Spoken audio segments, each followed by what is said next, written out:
Hi. Thank you for being here. I'm so moved that you came to Los Angeles. I live here and I could be part of tonight.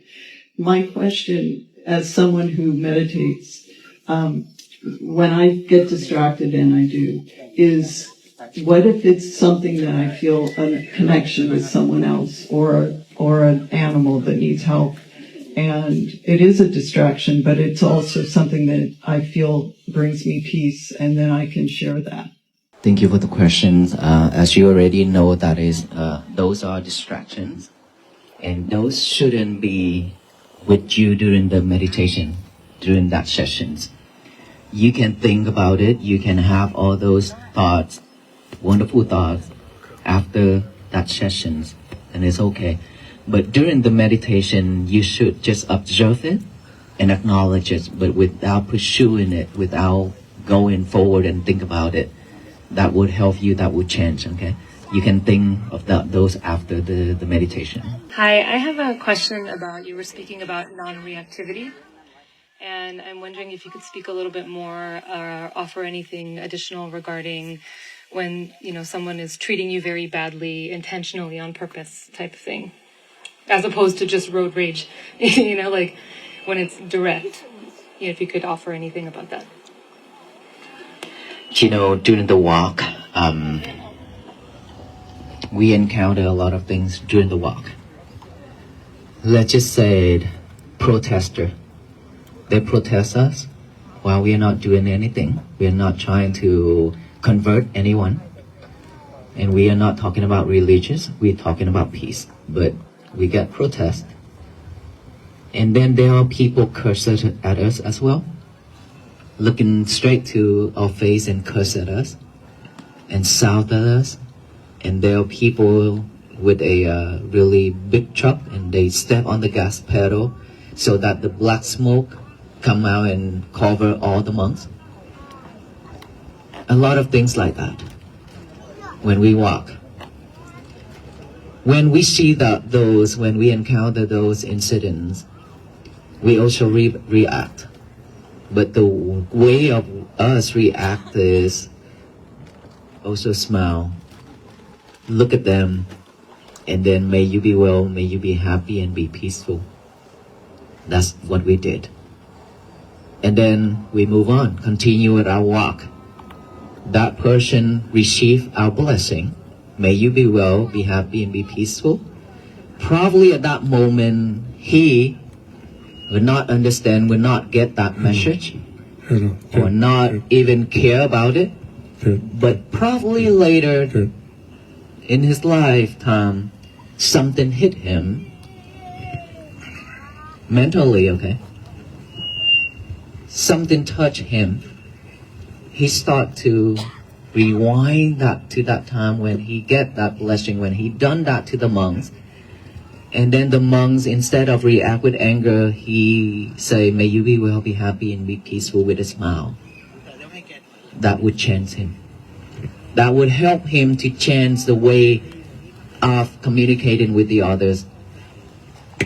Same thing like us. If we give the other people a chance, later on, they or someone else will give us a chance, because we are not perfect. We will and we would commit into unwholesome deeds.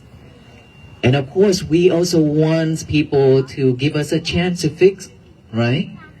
So by doing that, we are giving them a chance, means we are reserving ourselves a chance in the future. So talking about that is easy, but how can we do it? The way to do that is, again, mindfulness.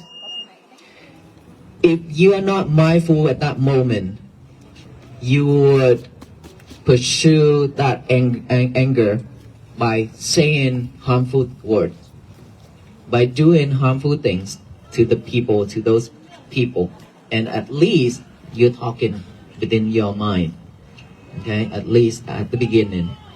So that brings suffer. But if you practice mindfulness every day, right at that moment, you would be reminded by those practicing that you've been practiced is going to be peaceful, is going to be okay. Nothing that is hurting me except myself. Then you would stop, react. Instead, you still react, but react with kindness, with smile. Try that when somebody hurt you, trying to hurt you verbally, just verbally. Try to see how your heart start to rise and beat. You will feel the fire start to burn within your chest. Right? It's because of anger. It start to burn. Now, if you feel that sensation of burning, is it desirable or no? No. Of course not.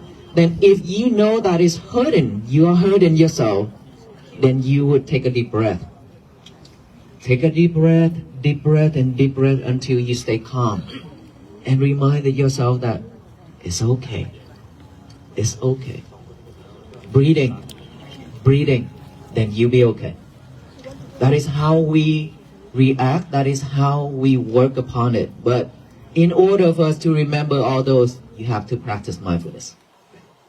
Today is going to be my peaceful day. Start from there. Okay? Okay, the next question from there, another two from there and one from here. Gonna be three. Start from there first.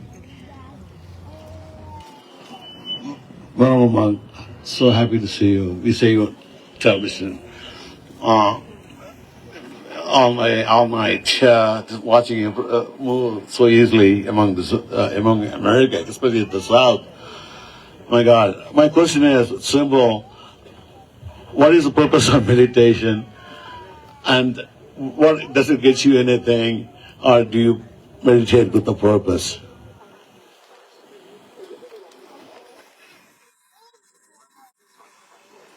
There's no purpose of meditating. Okay? A lot of the time, people think that to meditate is to gain something, to get something out from it. But the real meditation is not to gain anything but to let go. To let go of everything. To let go of that expectation first. What I'm gonna gain about it, what I'm gonna get off from it, that is one of the expectations that we are asking. Let go of that first. Then everything else will follow. Right? So we are not meditating, trying to achieve anything, but we are meditating to see our own self.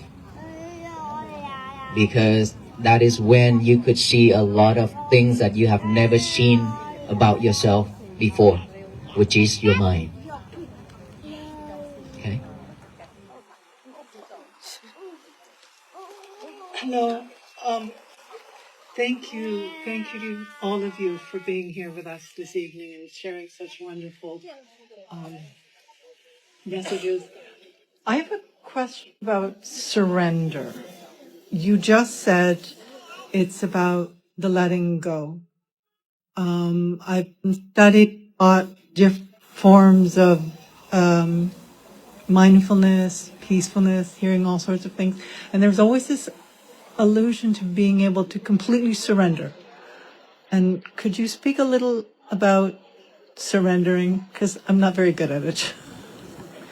Actually, there is no surrender here in this way of practicing. We are letting go isn't mean that we are surrender. Okay, that's totally different. Your letting go is because we see no purpose of holding it. If you're holding something that is hurtful, that is harmful, so what is the purpose? What is the reason for us to holding on to it? And what if we can let it go to gain something else, which is peace, happier? Those are better than anger. Those are better than delusion, greed, and things like that. So patiently, and then patiently and letting go It's totally different with surrender. Somebody do something to you and you give up and you surrender. That is different. Let's just say we surrender to a lot of people, including our boss. The people higher than us have more power than us. Those we can say that is surrender, because we're afraid if we go against them, we're gonna be hurt, right? But patience is different, which is you can patient with the person is lower than you. You can be patient with the person that is not nicer than you, or they are so bad, but you still be able to be patient with those. Just to say your kids. If they do anything so wrongful, but if you're patient enough, if you love them enough, if you love yourself enough, you will be patient with them by not hit them or not shout at them or not saying all those hurtful things to them. That is patience.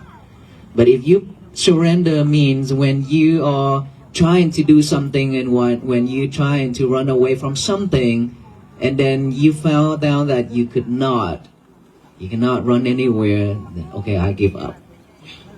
That is kind of surrender. But in Buddhism, it's not. In the way of practicing mindfulness, it's not about surrender. It's all about letting go. Letting go of all those things that you've been holding so tight. And then when you hold it tight, you feel suffer, you feel tired, you feel stressed.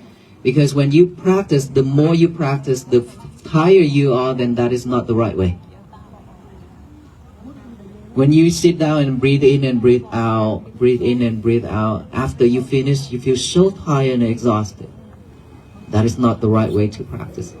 But the more you practice, the relaxed you are and the better you are, and you feel grateful when you're done. There are two types of people. They are traveling far away, they come home. They exhausted. One person would say, I'm tired because of this long journey, I'll go to sleep. Another person also traveled the same distance. That person say, I have been travel a long distance, a very long way. I am drained. I have no more energy. I need to go close my eyes and breathe to get my energy back. Same distance, same way of traveling, but different mindset. Most of the time, we will give up, go to bed, sleep, relax, enjoy. But for the person who always wanted to walk opposite direction, which is, I'm gonna go meditate to gain the energy back, to get that energy back, I'm not gonna let it go. So we should be that person. Okay, thank you. Okay, hold on. I have another question over here. Ms. Nadri, please come up here to ask the question. The next question, sir. Namaskar, Venerable Pandya. I would like to ask a question. In the conclusion of the 108-day walk in Washington, D.C., you urge people to practice mindfulness and choose kindness, compassion, love, harmony, and hope. Could you please explain that you have already explained about mindfulness, and you said that we should practice mindfulness little bit at a time. But for lay people like me and maybe everybody else here, I found that it's very difficult to be mindful or to be kind with someone that's not very kind to us. And there's a lot of emotions and thoughts that come into mind, and we don't want to get rid of them. Or how do we get rid of them? Thank you very much. Well, I understand that in your way of living, because as a lay person, we have family, we have bills, we have everything to take care of. In this busy life, we have to pursue and doing all that to make a living. We cannot escape, but mindfulness isn't just for us to sit down and close our eyes. Mindfulness you can practice anywhere and everywhere. Let's just say when we walk, during that walk, I always said, I focus on my breathing when I walk. The monk focus on their footstep. Let's say when they walk, their right leg picking up, forward, down, touch, left, up, forward, down, touch. They repeat that. They focus on that. But myself, I focus on the breathing. And then when I see people greeting us, and I stop. I switch that concentration from my breathing to the greeting from the people. And I stay focused on them, communicate with them, listen to them, and say bye to them, continue with my journey, focus on my breath again. That is how we practice when we walk. But let's just say you are standing right now. Are you focusing on what I'm saying right now? Yes? That is concentration. That is meditation. When you standing, you also can practice meditation because you are focusing on what I'm saying right now. Same thing like all of you. You are focusing. Your mind sticks to my speech right now. That is meditation. Right? And then when we lie down, earlier I mentioned to you, put your hands on your abdomen, rising and falling. That is meditation. Right? But this is more important. Earlier I mentioned multitask. We eat and talk and listening to music and watching movie at the same time. Especially during this soccer season. During this soccer season, we eat, we drink, we talk, we watch, we shout, we slam the table, we kicking things and we throwing things, everything at the same time. Right? So what are we focusing in? None. And then when your team lose, you get angry. When that referee give a red card to the person that you love, you get angry because of hate, because of not the way that you expect, right? And so, but concentration, not multitasking yourself, means you only eat. When we eat, be mindful with eat. When you drink, be mindful with drinking. When you cook, this is important right here. Most of us cook, I hope. When we cook, we chop. But your ear is listening and your mouth is singing. Then which one is chopping? Which one is listening and which one is singing? None. We are not focused on anything. That is why you chop your finger. Right? And so change that. Now instead of listening and singing while cooking, just stay focused on chopping. Chop, stay focused. And then when you turn on the fire, when you put those in, you need to know, okay, this is salt. I need to add salt, not sugar. But if you are not mindful, you will add sugar instead. That is how you practice mindfulness. And when you're done, eating and then washing dishes. Talking on the phone at the same time when washing dishes. Now, let go of that phone. Finish those dishes first. Finish it, wash it, then now you can talk on the phone. Now you can sit down on that sofa and talk with your friend. No problem. That is how we practice every day.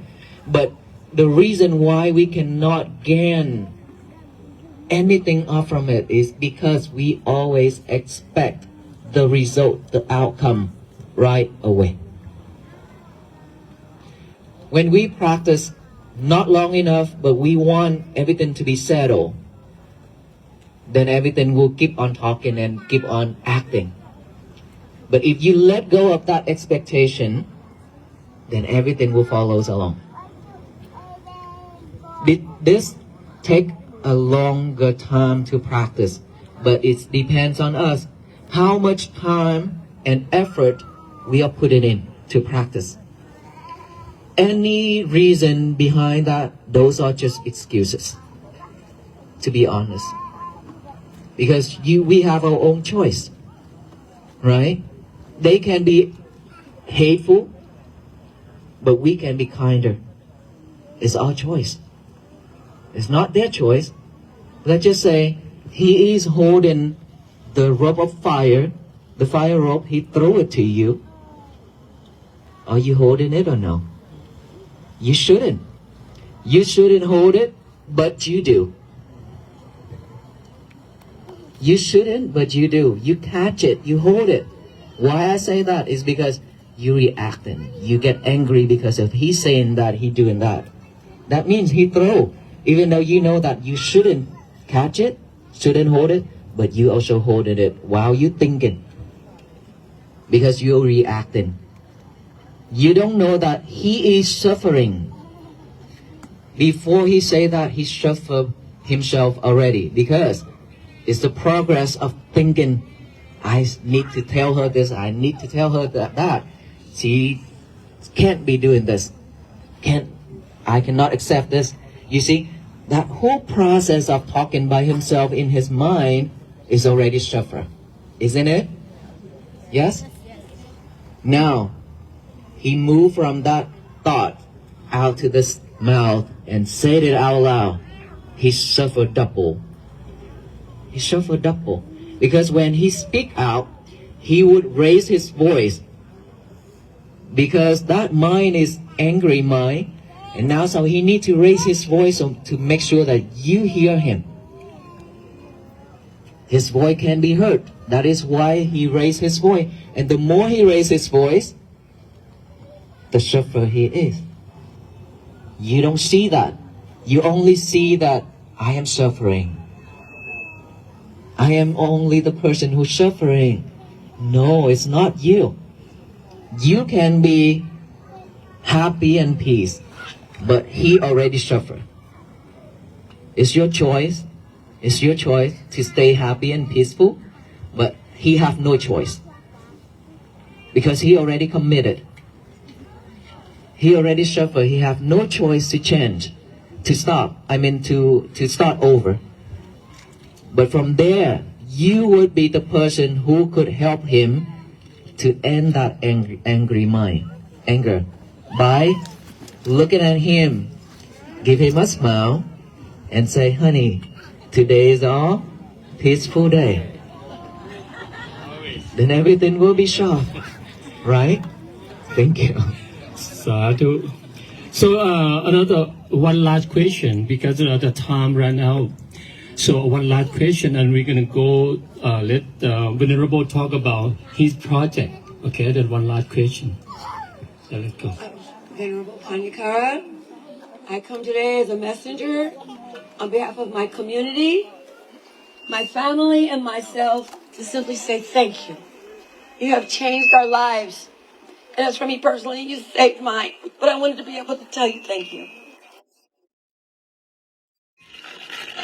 Thank you so much for that.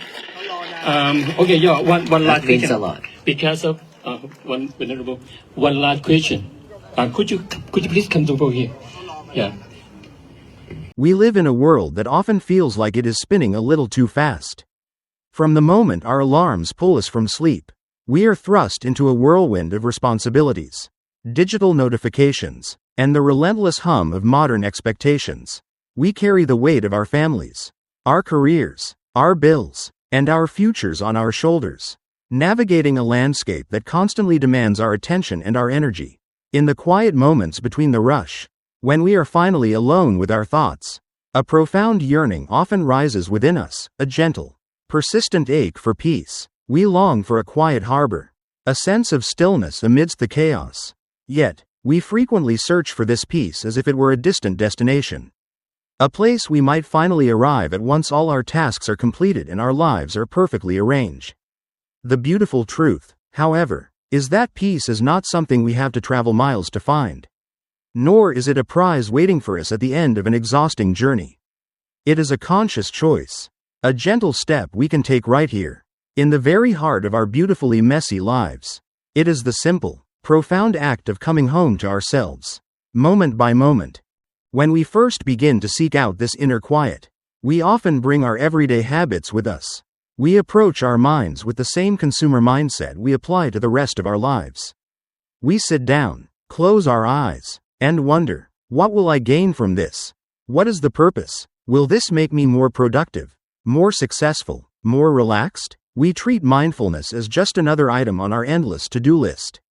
A transaction where we put in time and expect a tangible reward in return. But true stillness operates on an entirely different rhythm. The genuine practice of turning inward is not about acquiring anything at all. It is not about building up a stockpile of serenity or achieving a higher state of being. Instead, it is the profound and beautiful art of letting go. We sit not to gather, but to release. We begin by gently setting down the heavy burden of our own expectations, the endless calculating of what we will get out of this moment. Once we release the need to achieve a specific result, we create a spaciousness within ourselves. We are no longer striving, we are simply observing. In this quiet witnessing, everything else naturally follows. We finally give ourselves the permission to see our own minds clearly. Perhaps for the very first time, without the desperate need to change what we find. As we cultivate this gentle awareness, we inevitably carry it out into the world, where it is immediately tested by the abrasive edges of reality. It is one thing to feel peaceful in the quiet sanctuary of our own homes.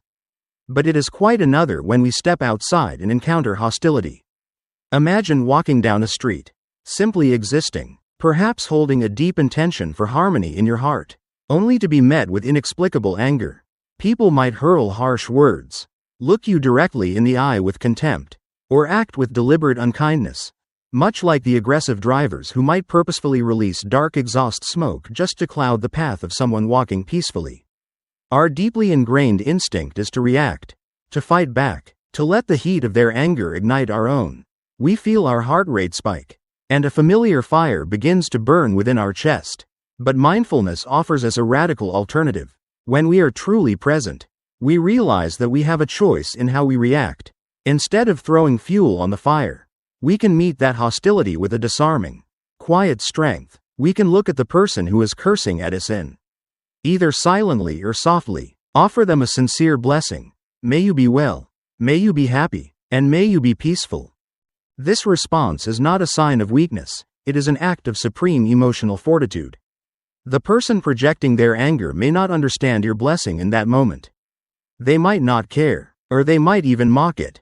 But kindness has a way of echoing through time, perhaps days, months, or even years later, when life knocks them down and they are forced to reflect on their past. That memory will surface. They will remember the time they offered hatred and were met with a gentle smile and a wish for their well-being. That realization has the power to crack open a hardened heart and change how they interact with the world forever. Furthermore, by giving grace to others in their worst moments, we are honoring our own shared humanity. We are none of us perfect. We all stumble, we all cause harm, and we all desperately hope that when we fall short, someone will give us the chance to make it right. By extending that chance to someone else, we are reserving a space of forgiveness for ourselves in the future. It is crucial, however, to understand the profound difference between this conscious patience and mere surrender. When we speak of letting go, the mind often confuses it with giving up. We might think of the times we surrendered to a demanding boss or an intimidating figure simply because we were afraid of the consequences of standing our ground. That kind of surrender is born of fear. It leaves us feeling defeated, trapped, and small. We give up because we feel we have nowhere else to run. Conscious patience, on the other hand, is born of love and an abundance of inner strength. Think of how a loving parent reacts to a child who is acting out. The child may be doing something deeply frustrating, but the parent, out of a deep well of love and patience, chooses not to hit, shout, or hurl hurtful words. They don't surrender to the child's tantrum. They hold their ground with compassionate restraint. Letting go in the mindful sense means releasing our grip on the things that harm us. If we are clutching something tight, like resentment, anger, or the need to be right, we will inevitably feel suffocated, stressed, and exhausted. We let go simply because we see no reason to hold on to suffering when we could hold on to peace instead. This beautiful practice of letting go is not reserved for monks on mountaintops or dedicated pilgrims walking across the country. It is intimately applicable to our everyday, ordinary lives. We often believe that to be mindful, we must carve out an hour of absolute silence, sitting perfectly still with our eyes closed. While dedicated sitting is wonderful, true mindfulness is profoundly mobile. It is the practice of fully inhabiting whatever action we are taking. For a pilgrim walking the road, meditation might simply be the profound awareness of each footstep, the right foot lifting, moving forward, touching down, over and over again. When someone stops to greet them, the meditation doesn't end, it simply shifts. The focus moves from the rhythm of walking to the rhythm of connection, listening deeply to the other person, and then returning to the breath as the journey continues. For us, meditation can happen exactly where we are standing right now. If you are entirely focused on reading these words, letting them resonate in your mind without drifting away to tomorrow's worries, you are meditating. Our modern culture actively works against this simplicity. We have become masters of the distracted life, glorifying the exhausting habit of multitasking. Consider a typical evening at home. Perhaps during a highly anticipated sporting event, we sit down to relax. But our version of relaxing looks incredibly chaotic. We are eating dinner, drinking, talking to our family, watching the game, scrolling on our phones, and shouting at the television all at the exact same time.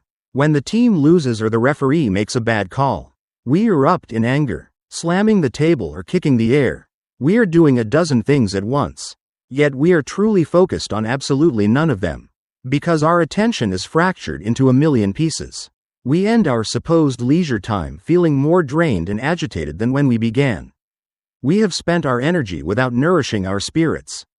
The antidote to this exhaustion is to bring our full, undivided presence to one simple act at a time. When it is time to eat, just eat, taste the food, feel its texture, be grateful for the nourishment. When you are cooking, just cook. So often, we stand in our kitchens chopping vegetables while singing along to a loud radio, arguing with someone in our heads, and mentally planning the next day. In that scattered state, we are not truly chopping, listening, or planning, which is precisely why we end up cutting our fingers or mistaking salt for sugar. If we turn the simple act of preparing a meal into a meditation, focusing only on the sound of the knife, the vibrant colors of the produce, the heat of the stove, we transform a chore into a deeply restorative ritual. When we wash the dishes, we must learn to put the phone down, feel the warmth of the water, the smoothness of the plates. Wash the dishes simply to wash the dishes, completely and thoroughly. Only when that is finished should we move to the sofa, pick up the phone, and give our friend our total, loving attention. By making this shift, we change our fundamental relationship with energy and exhaustion. Imagine two people who have traveled the exact same long, difficult distance to return home. Both are physically tired. The first person drops their bags and says, "I am so drained from this journey. I have nothing left. I am going to collapse into bed and give up for the night." They seek escape. The second person, equally tired, recognizes their depletion but makes a different choice. They say, "I have traveled a long way and my energy is low. I am going to sit quietly, close my eyes, and follow my breath to gather my energy back." The journey was identical, but the mindset is entirely different. One sees exhaustion as a reason to surrender. The other sees it as a profound invitation to reconnect and restore. The more we practice this gentle returning to the present moment, the more we find that mindfulness doesn't tire us out, it fills us back up. This restorative energy becomes our greatest asset when we navigate the most complex and delicate parts of our human experience, our relationships. When we live in close proximity with others, partners, children, friends, conflicts are inevitable. Sometimes, the people we love most will come to us carrying immense anger and hurl hurtful words in our direction. In these moments, it is helpful to visualize anger as a rope made of fire. The angry person has picked up this burning rope and thrown it directly at you. Your automatic, unthinking instinct is to reach out and catch it, to become defensive, to yell back. But if you are awake to the present moment, you realize the absurdity of catching a rope of fire. You know it will only burn you. So, you consciously choose to let it fall to the ground. When we choose not to catch the fire, we gain the incredible clarity to see the situation for what it truly is. We realize that before that person even raised their voice to us, they were already suffering terribly. Anger is an agonizing emotion to hold. Imagine the tortuous process occurring in their mind before they spoke, the spiraling thoughts, the feelings of unfairness, the internal dialogue screaming, "I cannot accept this." That internal churn is its own profound suffering. By the time they finally open their mouth and speak the harsh words out loud, they have doubled their own pain. The volume of their voice is raised precisely because the mind is so agitated. They are practically shouting over the noise of their own internal torment to ensure they are heard. When we understand this, when we see that their anger is a desperate symptom of their own suffering, we stop viewing ourselves solely as their victim. We recognize that we still have a choice to remain peaceful, while they have momentarily lost that choice, consumed by the flames they're holding. From this place of deep compassion, rather than reacting with matching hostility, we can become the gentle water that puts out the fire. We can look at the person we love, take a deep, steadying breath, offer a soft smile, and say something as simple and profound as, "Honey, today is our peaceful day." In that single, mindful moment, the cycle of shared suffering is broken. This, ultimately, is the journey of living a mindful life. It is not about escaping to a flawless, undisturbed utopia where bills don't exist and people are always kind. It is about standing firmly in the beautiful, chaotic reality of our everyday lives and choosing, over and over again, to be the architects of our own peace. It is about understanding that we are the only ones holding ourselves back with our expectations, our scattered attention, and our tightly gripped resentments. By loosening our hold, by doing one thing at a time with a whole and open heart, and by meeting the fires of the world with the cool, refreshing waters of compassion, we transform not only our own lives, but the lives of everyone we touch.